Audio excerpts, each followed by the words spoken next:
தேவனுடைய பிள்ளை என்பதற்கான வெளிப்படையான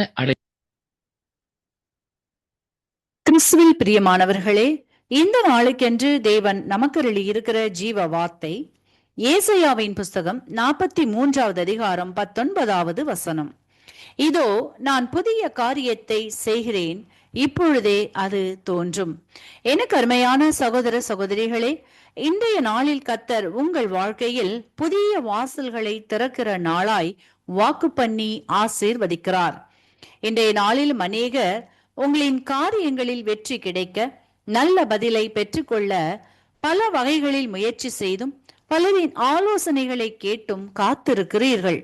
ஆனால் அவைகளில் எந்த பதிலும் இல்லாமலும் காரியங்கள் தாமதமாகியும் காணப்படுவதால் மனம் சோர்ந்து போய் நம்பிக்கையை சமாதானத்தை இழந்தவர்களாய் காணப்படுகின்ற உங்களை பார்த்துதான் கர்த்தர் சொல்லுகிறார், இதோ நான் புதிய காரியத்தை செய்கிறேன், அது இப்பொழுதே தோன்றும் என்று. ஆகவே கர்த்தரின் வார்த்தை பொய் உரையாது. எனவே வார்த்தையை விசுவாசியுங்கள், ஆசீர்வாதங்களை பெற்றுக்கொள்ளுங்கள். இன்றைக்கும் நாம் வேதத்திலிருந்து கர்த்தர் தம் ஜனங்களுக்காய் புதிய காரியங்களை, பெரிய அற்புதங்களை செய்ததை குறித்து தியானிப்போம். யோவானின் புஸ்தகம் 2வது அதிகாரத்தை நாம் வாசிக்கையில், அங்கே கானாவூர் கல்யாண வீட்டிலே திராட்சரசம் குறைவுபடுகிறது.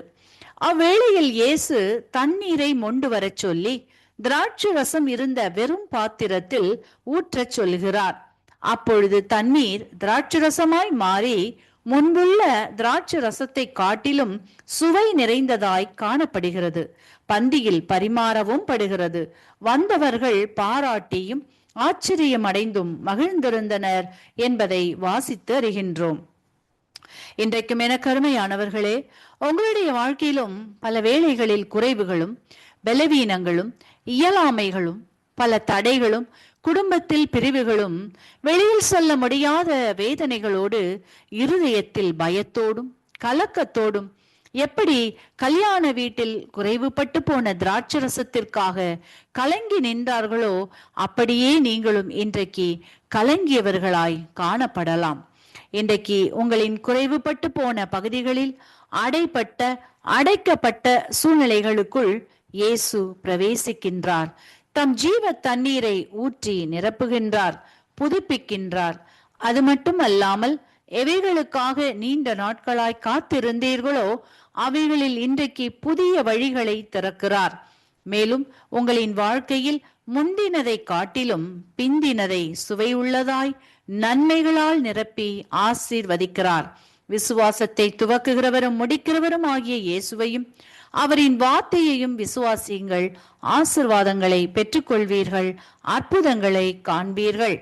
இன்றைக்கும் இந்த வார்த்தைகளை கேட்டுக்கொண்டிருக்கிற உங்களில் யாரேனும் உங்களின் பாவங்களுக்காய் மரித்த உயிர்த்த இயேசுவை அறியாமலும் அவரின் அன்பை ருசித்து பாராதும் இருப்பீர்களானால் இன்றைக்கு உங்களை முழுவதுமாக ஒப்புக்கொடுங்கள்.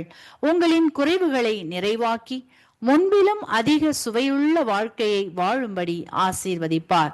இந்த வார்த்தைகள் மூலமாக கர்த்தர் இன்று உங்களை ஆசீர்வதிப்பாராக. ஆமேன்.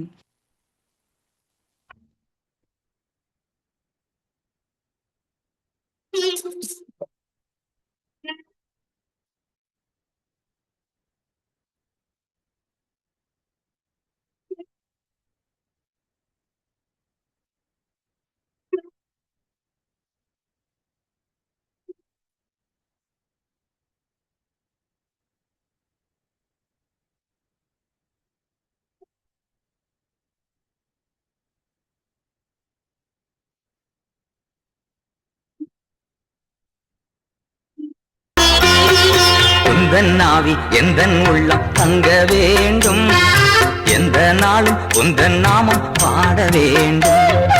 உந்தன் ஆவி எந்தன் உள்ளம் தங்க வேண்டும், எந்த நாளும் உந்தன் நாமம் பாட வேண்டும். உள்ளம் எல்லாம் அன்பினாலே பொங்க வேண்டும், உள்ளம் எல்லாம் அன்பினாலே பொங்க வேண்டும். கள்ளம் நீங்கி காலம் எல்லாம் வாழ வேண்டும், கள்ளம் நீங்கி காலம் எல்லாம் வாழ வேண்டும்.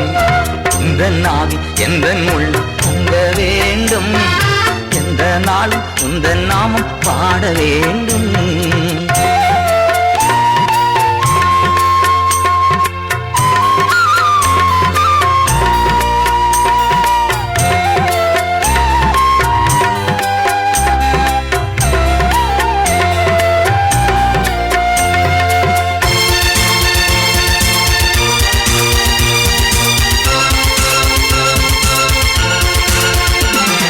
பாவமான சுவாபம் எல்லாம் நீங்க வேண்டும்.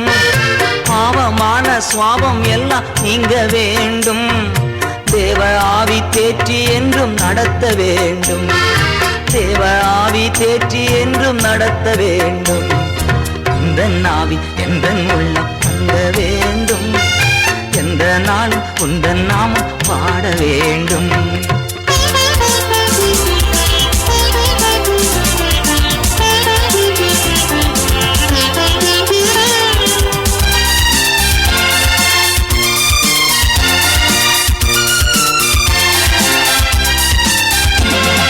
ஜீவ தண்ணீர் நதியாக பாய வேண்டும்.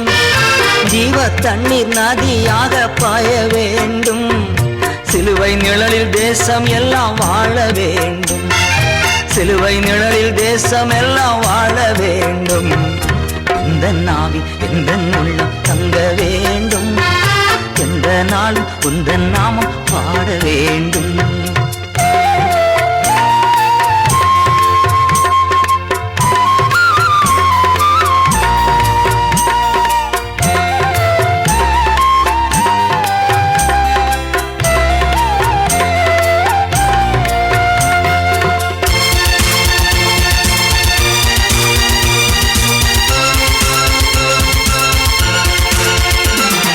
வரங்கள் கனிகள் எல்லா நாளும் பெருக வேண்டும்.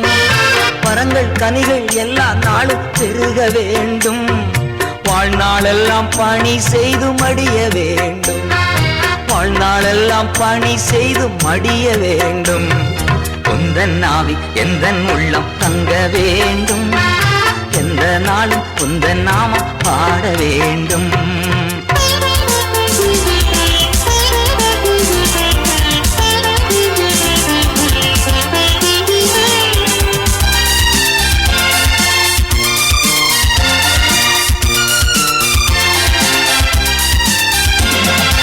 ஏதேன் தோட்ட உறவு என்றும் தொடர வேண்டும்.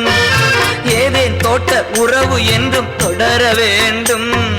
இயேசு கிறிஸ்து குரலை கேட்டு மகிழ வேண்டும். இயேசு கிறிஸ்து குரலை கேட்டு மகிழ வேண்டும். உந்தன் ஆவி எந்தன் உள்ளம் தங்க வேண்டும். எந்த நாளும் உந்தன் நாமம் பாட வேண்டும். உந்தன் ஆவி எந்தன் உள்ளம் தங்க வேண்டும். நாளும் உந்தன் நாமம் பாட வேண்டும்.